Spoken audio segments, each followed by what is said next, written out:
In this video, I'll show you how to upgrade your PHP in WordPress. Hi and welcome to this channel. If this is your first time on the channel, you are welcome. After watching this video, please don't forget to like, comment and subscribe to the channel. And also don't forget to check out other videos on the channel.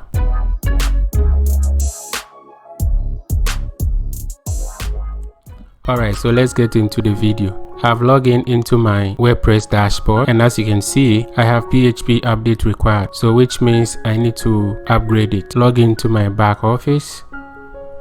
Alright, so I'm hosting my website with Bluehost, so yours might be GoDaddy, HostGator or SiteGround, but the process is still the same. So first of all, just right click and open your site in the new tab, and this is it.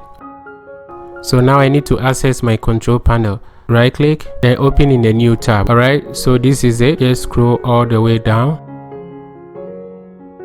Alright, so under software. Alright, so depending on the time you are trying to access this, sometimes they change the name, but this logo is always the same. Click on it. I've opened already, so I'll show you. So as you can see, one in PHP version 7.0 and 7.1 are deprecated. We recommend that you update to a supported version of PHP, and below you're gonna have your websites. Okay, so if you have more websites, you have a lot. Beside PHP version, click on the arrow down and select the version you would like to update to. Then if you want to update just this, you're gonna click on it. If not, if you want to update the entire site, click top.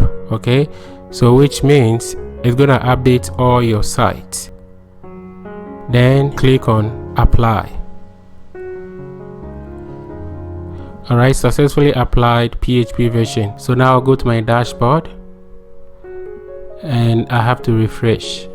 Okay, so reload or refresh. So as you can see, PHP is now updated. So that's how you update your PHP in WordPress. Alright, so this is the end of the tutorial. Thanks for watching. Please like, comment and subscribe to this channel. Until next time, take care. Have a wonderful day. Bye bye.